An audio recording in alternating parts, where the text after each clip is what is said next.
என் உயிரினும் மேலான தமிழ் பெருங்குடி மக்களே, உங்கள் அனைவருக்கும் மேலரசம்பட்டு சமூகத்தின் பணிவான வணக்கங்கள். அன்பு உறவுகளே, நம்முடைய சேனலை நீங்கள் பார்ப்பது இதுவே முதல் முறையாக இருந்தால் மீண்டும் நம்முடைய காணொளிகள் தொடர்ந்து உங்களுக்கு வர வேண்டும் என்றால் உடனே சப்ஸ்கிரைப் செய்து கொள்ளுங்கள். நம்முடைய காணொளி பற்றின மேலான கருத்துக்களை தொடர்ந்து கருத்துரை பகுதியிலே தவறாமல் பதிவு செய்யுங்கள். அன்பு உறவுகளே, வாருங்கள் இப்பொழுது காணொளிக்குள்ளே செல்வோம். 2024 நாடாளுமன்ற ஜுரம் இந்தியா முழுவதும் அனைத்து தேசிய மாநில கட்சியின் தலைவர்களுக்கும் ஒரு பெரிய அரசியல் ஜுரம் ஏற்பட்டிருக்கிறது. அது தமிழ்நாட்டில் நாம் பார்த்த வரையில் உச்சத்தில் இருக்கிறது. தமிழ்நாட்டில் இன்று இருக்கின்ற சூழ்நிலையில் திராவிட முன்னேற்ற கழகம் ஆளும் கட்சியாக இருக்கிறது. மக்கள் எதிர்ப்பை பெருமளவில் சம்பாதித்த ஒரு ஆளும் கட்சியாக இப்பொழுது இருக்கிறது. அப்படின்னா இது எதிர்க்கட்சிகளுக்கு மிகப்பெரிய ஒரு வாய்ப்பு. இந்த வாய்ப்பை எதிர்க்கட்சிகள் சரியாக பயன்படுத்தினால் இந்த நேரத்தில் திமுகவை வாஷ் அவுட் பண்ண முடியும். வாஷ் அவுட்னா 39 தொகுதிகளை ஜீரோ பண்ண முடியும் திமுகவை. அதற்கு வாய்ப்பு இருக்கிறது தமிழ்நாட்டில். ஏன்னா திமுகவிற்கு எதிராக தமிழ்நாடு முழுவதும் ஒரு அலை ஆரம்பித்து விட்டது.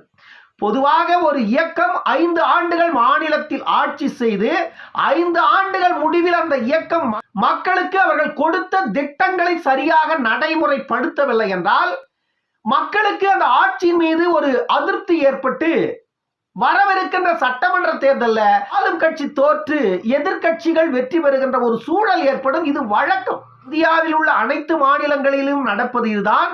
இந்திய அரசியலிலும் நடப்பது இதுதான். ஆனா தமிழ்நாட்டில் 2.5 ஆண்டுகள் ஆட்சி முடிந்திருக்கின்ற இந்த சூழ்நிலையிலேயே ஆளும் கட்சியின் மீது மிகப்பெரிய ஒரு அதிருப்தி மக்களுக்கு ஏற்பட்டிருக்கிறது. கடந்த 1 மாதத்திற்கு முன்பு சென்னையில் பெய்த பெருமழை, தூத்துக்குடி நெல்லையை புரட்டி போட்ட அந்த பெரும் புயல், இதுவெல்லாம் தமிழக மக்களிடம் ஆளும் கட்சியின் மீது மிகப்பெரிய ஒரு அதிருப்தியை ஏற்படுத்தியது. இதையெல்லாம் அவ்வளவு எளிதில் மக்கள் மறந்துவிட மாட்டார்கள். ஆளும் கட்சியின் மீது அந்த அதிருப்தியில் இருந்து அவ்வளவு எளிதில் அவர்கள் வெளியேவும் சென்று விட மாட்டார்கள். எப்பொழுது தேர்தல் வரும் என்று மக்கள் எதிர்பார்த்து கொண்டிருக்கின்ற ஒரு சூழல் இருக்கிறது மக்கள் மத்தியில். அந்த அதிருப்தியில் கள நிலவரம் நமக்கு சொல்லுகிறது. ஆளும் கட்சியின் மேல் இருக்கின்ற அந்த அதிருப்தி மக்களிடம் நமக்கு தென்படுகிறது. இதை எதிர்க்கட்சிகள் சரியாக பயன்படுத்தி கொண்டால் ஆளும் கட்சியை 39 தொகுதியிலேயும் வாஷ் அவுட் செய்ய முடியும். இதற்கான ஒரு வாய்ப்பு இப்ப தமிழ்நாட்டில் இருக்கிற எதிர்க்கட்சிகளுக்கு இருக்கிறது. ஆனால் அந்த இடத்தில் தமிழ்நாட்டில் சரியாக காய் நகர்த்தி கொண்டிருப்பவர் சீமான் என்றுதான் சொல்லப்படுகிறது. எல்லோர் மத்தியிலும் சீமான் தனியாக யாரையும் எதிர்பார்க்காமல் எந்த கட்சியையும் அணுகாமல் அவரை பல கட்சிகள் அணுகிய பொழுது கூட சீமான் அதற்கு அசைவு கொடுக்காமல் 39 தொகுதிகளிலேயும் தனியாக வேட்பாளரை அறிவித்து களத்தில் அவர் செயல்பட்டு கொண்டிருக்கிறார் மக்களை நோக்கி. தமிழ்நாட்டில் இப்பொழுது எதிர்க்கட்சியாக இருக்கின்ற அதிமுக இப்பொழுது ஒரு 15-20 நாட்களாகத்தான் சற்று வேகம் பிடித்திருப்பதாக சொல்லப்படுகிறது. எதிர்க்கட்சியாகவே முழுமையாக செயல்படாமல் இருந்ததுதான் அதிமுக. அது அனைவருக்குமே தெரிந்ததுதான். இப்படியெல்லாம் தமிழக அரசியல் இருக்கின்ற சூழ்நிலையில திமுக மக்களுக்கு எதிராக செயல்பட்டு மக்களின் எதிர்ப்பை சம்பாதித்து இருக்கின்ற இந்த நிலையில் கூட திமுகவின் தலைமை பொறுப்பில் இருப்பவர்கள், திமுகவின் அடிவரடிகளாக இருப்பவர்கள், திமுகவின் கைகூலியாக செயல்படுகிறவர்கள், திமுகவிற்கு தொடர்ந்து சொம்படிப்பவர்கள் எல்லாருமே 40க்கு 40 திமுக வெற்றி பெற்றுடும் அப்படின்னு இப்பவும் பேசுறாங்க. இவ்வளவு ஒரு அதிருப்தி மக்கள் மத்தியில் இருக்கிறது என்று தெரிந்தும் கூட அவர்களால் எப்படி பேச முடியுதுன்னா, மணி எப்படியும் பணத்தை கொடுத்தா ஓட்டு போட்டு போறான் மக்கள் அப்படிங்கிற ஒரு நிலை அவங்க கிட்ட இருக்கு. எப்படியும் பணத்தை கொடுத்தா வாக்கு வாங்கிடலாம் அப்படிங்கிற ஒரு நிலை அவங்க கிட்ட இருக்கு. ஆனால் மக்கள் ஏற்கனவே நடந்த கடந்த கால முடிவுகளை பார்க்கும் பொழுது மக்கள் அதற்கு தயாராக இருப்பதும் தெரிகிறது. ஆனால் இதை முறியடிக்கின்ற வகையில் எதிர்க்கட்சி பலமாக வேண்டும். தமிழ்நாட்டில் திமுக அதிமுக இந்த 2 கட்சியும் அதிகாரத்திற்கு வரக்கூடாது என்பதுதான் நம்முடைய இலக்கு. தமிழ்நாட்டில் அதிமுக எதிர்க்கட்சி, திமுக ஆளும் கட்சி, இந்த 2 கட்சியும் அதிகாரத்தை எந்த ஒரு தருணத்திலும் பெற்றுவிடக்கூடாது. பாஜக தமிழ்நாட்டில் எந்த ஒரு நிலையிலும் காலூன்றி விடக்கூடாது. இதுவெல்லாம் நம்முடைய இலக்காக இருக்கிறது. ஆனால் அதற்கு மாற்று சக்தியாக ஒரு வலுவான கூட்டணி இருந்தால் மட்டும்தான் இந்த இரண்டு இயக்கங்களை தோற்கடிக்க முடியும். அதற்கு சீமான் தனியாக நின்று கொண்டிருக்கிறார் களத்தில். ஆனால் சீமான் பின்பு மக்கள் செல்ல மறுக்கிறார்கள். ஏனென்றால் சீமானுடைய வார்த்தையில் உள்ள வன்மம், சீமானின் வார்த்தையில் உள்ள வக்கிரமும் மக்களை முகம் சுழிக்க வைக்கிறது. சீமான் இப்பொழுதே இப்படி பேசுகிறார் என்றால் ஆட்சிக்கு வந்தால், அதிகாரத்திற்கு வந்தால் இன்னும் எவ்வளவு பேசுவார்? இப்படி ஒரு மக்கள் மத்தியில இப்படி ஒரு பேச்சு அவர் மீது இருக்கிறது. அதனால சீமான் பின்பு போவதற்கு யாரும் விரும்பவில்லை. ஆனால் தமிழ் மீது பற்று கொண்ட அந்த இளைஞர்களை சீமான் திசை திருப்பி மடைமாற்றம் செய்து வைத்துக் கொண்டிருக்கிறார் என்பது மட்டும் உண்மைதான். அதை மறுக்க முடியாது. தமிழ்நாட்டில் பெரும்பாலான இளைஞர்கள் அரசியலில் என்ன நடக்கிறது, எது சரி எது தவறு என்று புரிந்து கொள்ளுகின்ற ஒரு புரிதல் இல்லாத இளைஞர்கள் சீமானுடைய அந்த நரம்பு புடைக்கின்ற அந்த பேச்சுக்கு மயங்கி பின்னால போய் நிற்கிற இளைஞர்களை பார்க்கிறோம்.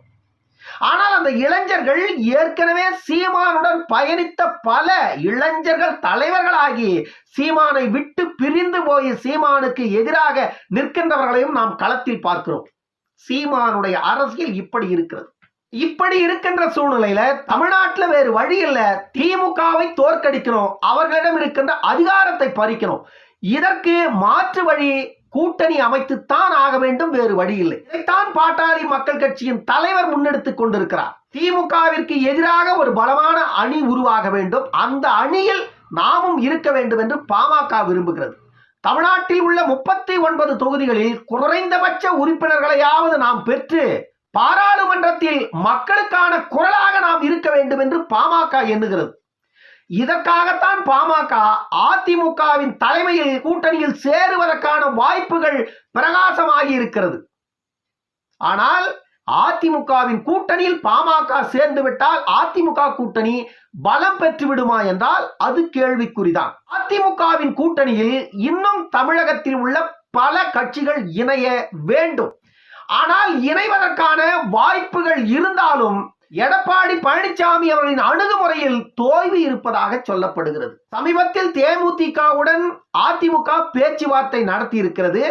அந்த பேச்சுவார்த்தையில் தேமுதிக 14 தொகுதிகள் கேட்டதாகவும் ஒரு ராஜ்யசபா சீட்டு கேட்டதாகவும் சொல்லப்படுகிறது. ஆனால் அதிமுக திட்டவட்டமாக 4 தொகுதிக்கு மேல் கொடுக்க முடியாது, ராஜ்யசபா என்ற பேச்சே எடுக்கக்கூடாது என்றும் சொல்லிவிட்டதாம் முடிவாக.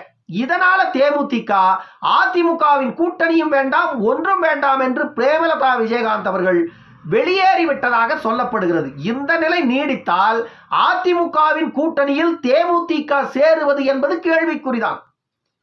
சரி, அதிமுகவின் கூட்டணியிலும் தேமுதிக இல்லை. அப்பொழுது தேமுதிகவின் நிலை என்ன அப்படின்னா, பாஜக கூட்டணியில் தேமுதிக சேர்வதற்கான வாய்ப்பு இருக்கிறதா அப்படின்னா வாய்ப்பு இருக்கிறது.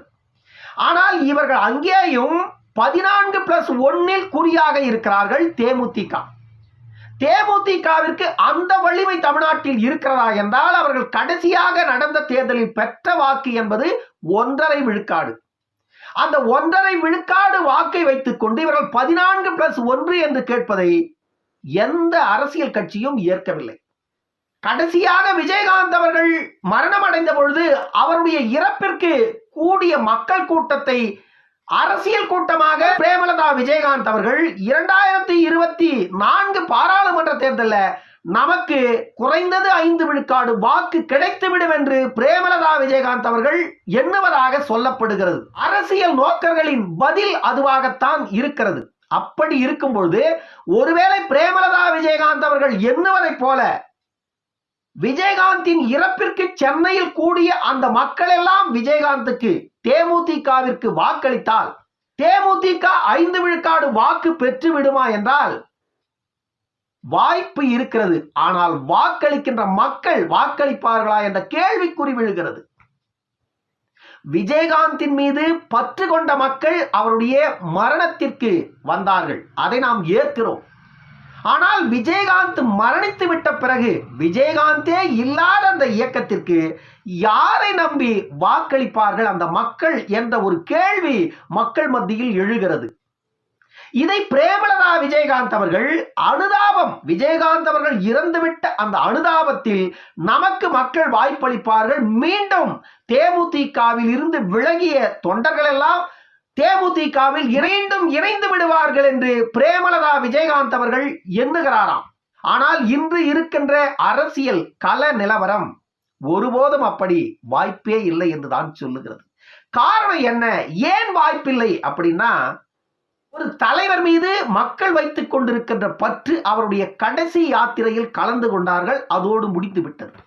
அடுத்து மக்கள் அடுத்த கட்டத்தை நோக்கி பயணிப்பதற்கான வழியை தேடுவார்கள். அதற்கு பல வழிகள் தமிழ்நாட்டில் இருக்கிறது. இப்பொழுது புதிதாக விஜய் ஒரு அரசியல் கட்சியை தொடங்கிவிட்டார். விஜய் தொடங்கி இருக்கின்ற கட்சியில் ஏராளமான சினிமா ரசிகர்கள், விஜயகாந்தின் ரசிகர்கள் எல்லாம் விஜயோட கட்சியில் இணைந்திருப்பதாக சொல்லப்படுகிறது. அப்படி என்றால் தேமுதிகவினுடைய கடைசி தேர்தல் வாக்கு சதவிகிதம் 1.5 விழுக்காடு, அது 2 விழுக்காடாக கூடினால் ஆச்சரியப்படுவதற்கு இல்லை. ஆனால் அது 5 விழுக்காடாக மாறினால் பேராச்சரியம் ஏற்படுவதற்கு வாய்ப்புண்டு. இது நடக்குமா என்றால் கேள்விக்குறிதான். ஆனால் பிரேமலதா விஜயகாந்த் அவர்கள் எப்படியாவது நாம் ஒரு ராஜ்யசபா பெற்றுவிட வேண்டும் என்று தொடர்ந்து அவர் முயற்சி செய்து வருவது மட்டும் தெளிவாக தெரிகிறது. இதில் தேமுதிகவை அதிமுக ஏற்றுக்கொள்ளுமா அல்லது பிஜேபி ஏற்றுக்கொள்ளுமா, தேமுதிகவை 2 கட்சிகளும் கைவிட்டு விடுமா என்ற கேள்விக்கு வெகு விரைவில் விடை கிடைக்கும் என்றே தோன்றுகிறது. தேமுதிக பாமக அதிமுக கூட்டணி சேர்ந்து களமிறங்குமா அல்லது பாஜக தேமுதிகவோடு இணைந்து பயணிக்குமா, தமிழ்நாட்டில் பாஜக தனித்து விடப்படுமா, என்னதான் நடக்கப் போகிறது 2024 நாடாளுமன்ற தேர்தலில் பொறுத்திருந்து பார்ப்போம் அன்பு உறவுகளே. இன்னொரு காணொளியில் சந்திக்கும் வரை உங்களிடமிருந்து விடைபெற்றுக் கொள்வது மேலரசம்பட்டு சண்முகம். நன்றி, வணக்கம் அன்பு உறவுகளே.